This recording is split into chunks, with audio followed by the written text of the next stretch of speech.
পিছনে দেখো, এদিকে এদিকে দেখো।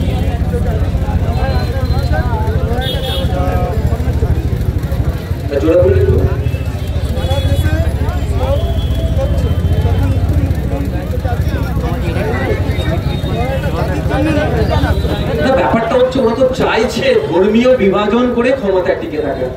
যে প্রতিশ্রুতিগুলো দিয়ে কেন্দ্র সরকার ক্ষমতা এসেছিল, 2 কোটি চাকরির কথা, বেকারত্ব কমাবে, ব্যর্থ হয়েছে।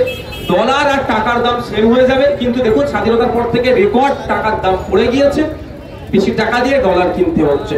সোনার দাম এখন কোথায়, দেশের অর্থনীতির কোন জায়গায় আছে সেটা জানার জন্যই সর্বপ্রথম আমরা নজর রাখি কোথায়, সোনার ভ্যালু কেমন। সোনার ভ্যালু বেড়ে যাচ্ছে, মানে দেশের অর্থনীতি দুরবস্থার দিকে যাচ্ছে। এইগুলোর থেকে পরিত্রাণ পাওয়ার জন্য ধর্ম খেলা ছেড়ে ওদের কি আছে, অন্য কোনো জায়গা নেই। একবারের জন্য বলছে না, যে সমস্ত জঙ্গিরা আক্রমণ করেছে একটাও ছাড় পাবে না, এবং এর পেছনে যারা আছে তারাও তাদেরকে খুঁজে বার করে আমরা সর্বোচ্চ শাস্তি দেবো, এই দাবি তুলছে না, ওই ধর্মের জিগির তুলছে। এটা চেষ্টা করবে বিজেপি, আর তার দোসর যারা আছে তারা চেষ্টা করবে।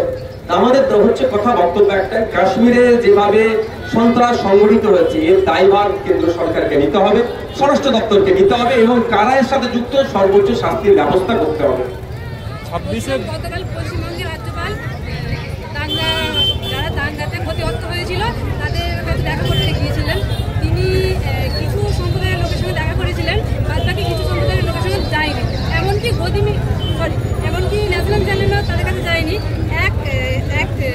আমি বলছি, রাজ্যপাল আমাদের একটা সাংবিধানিক প্রধান রাজ্যপালকে আমরা আপাতমস্তক নিরপেক্ষতার সাথে আমরা দেখি, কিন্তু দুর্ভাগ্যের বিষয় এই মুর্শিদাবাদের ইনসিডেন্টের পরে, মুর্শিদাবাদের কয়েকটি জায়গায় যে ইনসিডেন্ট ঘটেছিল, রাজ্যপাল মহোদয় তিনি যাবার মন স্থির করেছিলেন এবং গিয়েছিলেন, আমি মনে করি যাওয়া দরকার। কিন্তু দুর্ভাগ্য আমাদের, তিনি সেখানে গিয়ে যে আচরণটা হলো তার পক্ষ থেকে একটা রাজনৈতিক দলের নেতাদের মতো হয়ে গেল।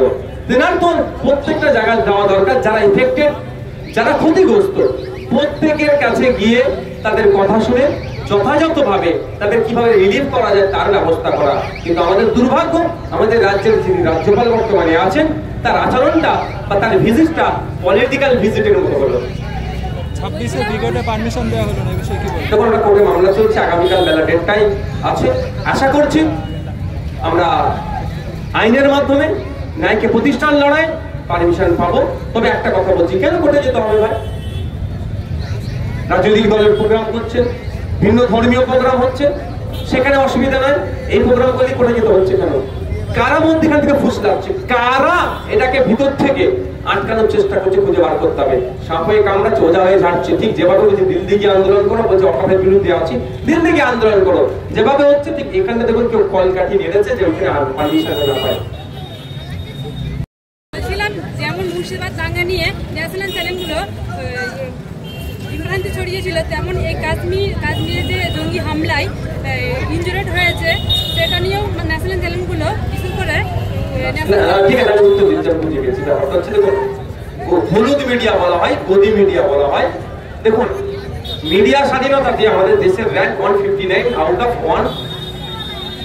175 or 180, 180টার মধ্যে 180টি দেশের মধ্যে আমাদের মিডিয়া স্বাধীনতাতে 159। যেমন আমাদের দুর্ভাগ্য, ঠিক একইভাবে এশিয়া মহাদেশের মধ্যে ফেক খবর ছড়ানোতে আমরা টপ 3-এর মধ্যে আছি।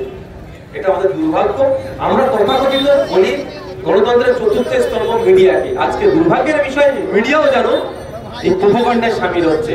সেই সমস্ত মিডিয়াদেরকে আমরা ধিক্কার জানাই, যারা দেশের সার্বভৌমত্ব, দেশের সম্প্রীতি, দেশের ঐক্য বিনষ্ট হয়ে যাবে তাদের খবর পরিবেশনের মাধ্যমে।